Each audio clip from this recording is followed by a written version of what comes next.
Okay, afternoon class. I'm just going to do this quick demo here to show you how you can make a more graphic-y image composite in the style of Andy Butler, like this. So this is Andy Butler's work, but you can use these tools. These tools you can use to create all sorts of compositions using interesting shapes that have been cut out and layers. So this is more focused on how to use layers and how to use more shapes to create a more graphic-y piece. So the first thing you're going to want to do is find an image that inspires you to look at and to loosely copy, so you've got a rough guide of what you're doing. So get that first, and then to start your new project you go File, New, and then click on Print and make sure you've selected A3 and then do Create, and that gives you your canvas. Okay, and then you'll need to get your image that you're working from, the model shot that you've taken. So it might have been a photo you've taken at school while we were in school, or it might be a photo that you're taking at home. I would recommend you use a picture or take a picture of somebody on a blank background. So we've got a plain background here. That makes it a lot easier to use, a lot easier to cut out. So I'd recommend using a plain background. Once you open your image, so I've gone to File, I've gone to Open, and then it's opened up a box and I've selected the image off my desktop. You're going to use the Move tool, select the Move tool to drag it onto your canvas that you've just opened. So don't edit the picture here as it opens, because remember, it's not opened on an A3 bit of paper. This demo canvas that I've made, this is an A3 piece of paper, this isn't. Okay, so this will print tiny because it's just an image from online.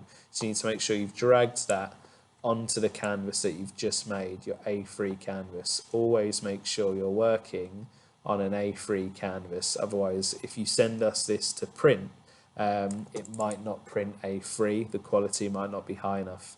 But this way you create an A3 canvas, you drag it onto the A3 canvas, and then that lets you know exactly what you're using. And then I'd get rid of this just so there's no confusion. Brilliant. So I've just got the one I pre-made earlier to show you, and then this is the one I'm working on now. So first thing to notice, because this is my A3 canvas, I've got a plain white background and I've got my model on top here.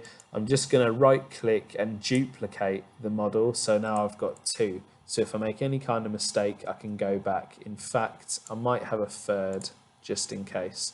So I'll turn this bottom one off, I'll hide it, and what I'm going to do with the middle one, I'm going to make it small. Okay, so if I just make it smaller, and this will create some interesting layer kind of effects. So if you notice in this edit that I've got here, she's got a small eye behind, a big one in front. This is how you start to do it, like this. So in the middle I'm going to have a small one, and then on the top, when I make it visible, I've got a large one here. Okay, and then what you're going to start doing is having a look at your artist image. So I'm going to drag this here, so we've got this here to look at. So I've got a rough idea of what I'm going for.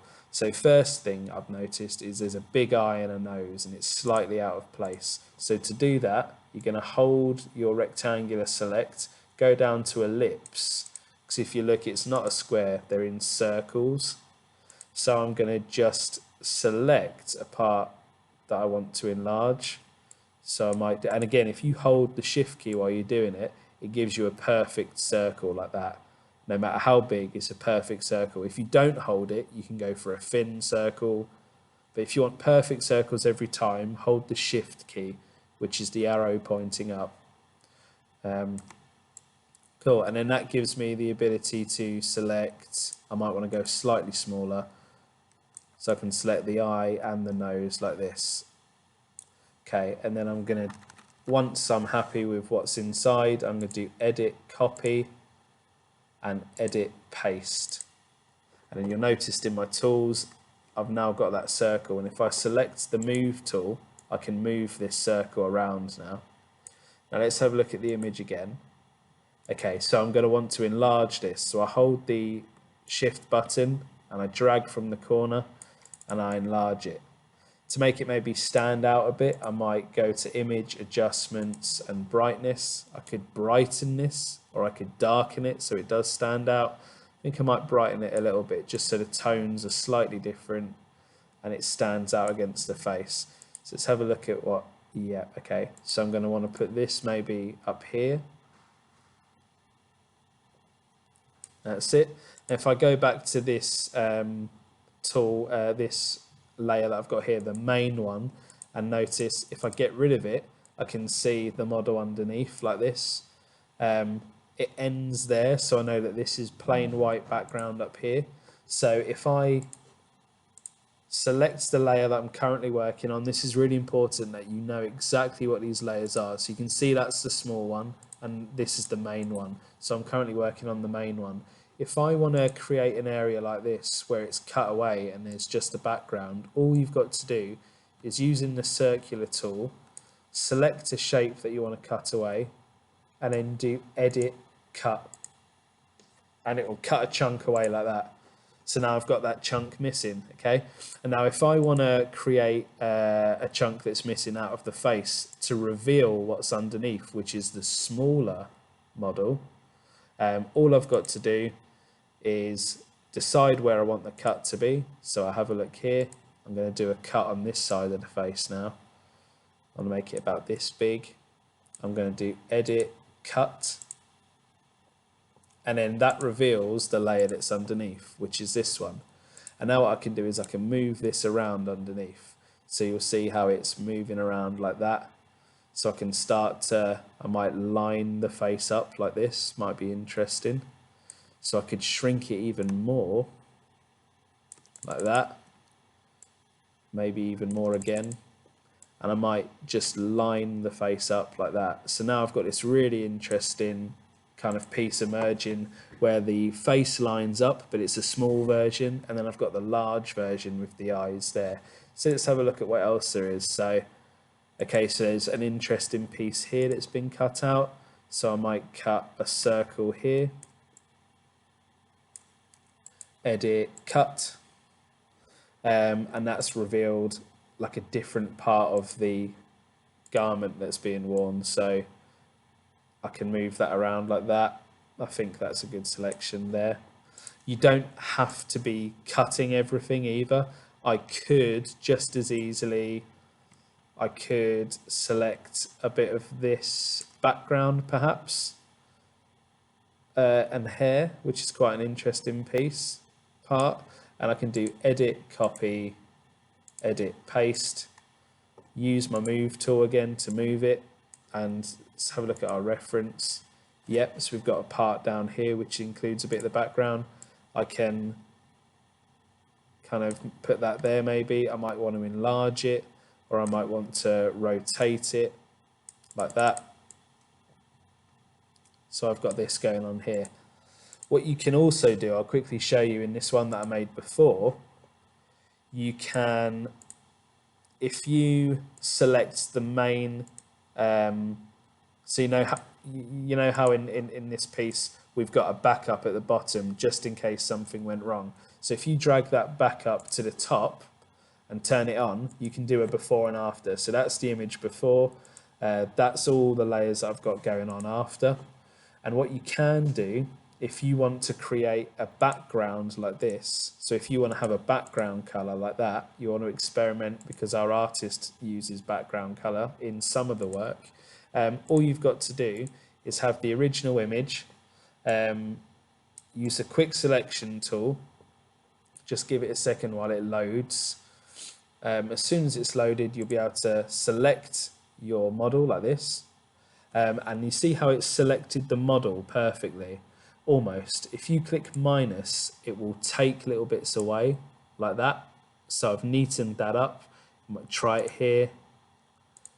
So it just cuts back in, that's it, makes a more neat cut. And then what I want to do instead is select everything that isn't her. I want to select the opposite. So if I go to image, this will help me select the background around her. Go to adjustments, oh no, sorry, go to select and then go to inverse. That's the one. So select and inverse, and look at what that does. See, it swaps. So everything that was selected before around her, it's now done the opposite. It's gone around her and selected the background. So now what I can do is do edit copy and edit paste. And then what that gives me, if I get rid of this, is that gives me a solid background. And now what you can do, now that I've got the solid background cut out, is I can select the paint bucket tool, use this bit down here, the color swatches, to select a decent color. I quite like mustard these days, so I'm going for mustard. And I'm just going to drop that paint bucket tool on this plain background here. Brilliant. And that's given me that solid plain background. And now, because it looks a bit rough and I've lost all the really interesting cuts that I've done, you're just going to drag that down so it's in order of where your layers are, you know, where you want it to appear. So you can create all kinds of interesting things by doing this now. So if I put it behind this main one, I'm only getting the colors that I see that have been cut out behind it. If I bring it up on top of this main big one here, then I'm getting the colors from the background. Notice how it's not perfectly cut here. So what you might want to do to change that is to change the blending options. So from normal, I might try darken, seeing that brings the hair in, or I might try multiply. Multiply is even better actually, so I'd change that to multiply. So if you followed all the steps and it's kind of looks worse than it did before because the background, like the way the hair's been cut out, looks really bad, just remember to change your blending options, so, and that will bring the hair back and you get to keep all the color. And that's, you know, a quick video. I didn't want to make the video, each video 20 minutes long, but that just shows you the tools that you can use and how to use them. And now it's up to you guys to apply that to create your own image. I wouldn't try to copy exactly what I've done because you'll be using a different image which will react differently. But if you've chosen a background, you know, a picture of somebody on a plain white background, it should work exactly the same. The tools will work exactly the same as what I've shown you here. And it doesn't have to be, if you're studying Andy Butler, you can apply this idea of using layers to any piece that you're creating in your work. Brilliant. Oh, before I finish, don't forget when you save your work, just in case, say you want to keep all these brilliant layers that you've made, don't save it as a JPEG. I know we're kind of used to our files being JPEG files, but don't do that.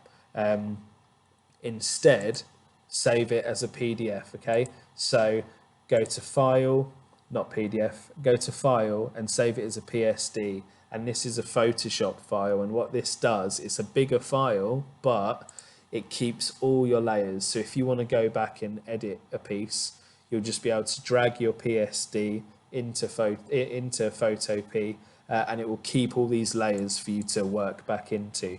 Okay, so you haven't lost all the hard work you've done previously. All right, brilliant. Just message if you need any help after watching this, but give it a good go. The best way to learn these tools and to get comfortable with it is just by having a go yourself and experimenting with it. So best of luck. Bye.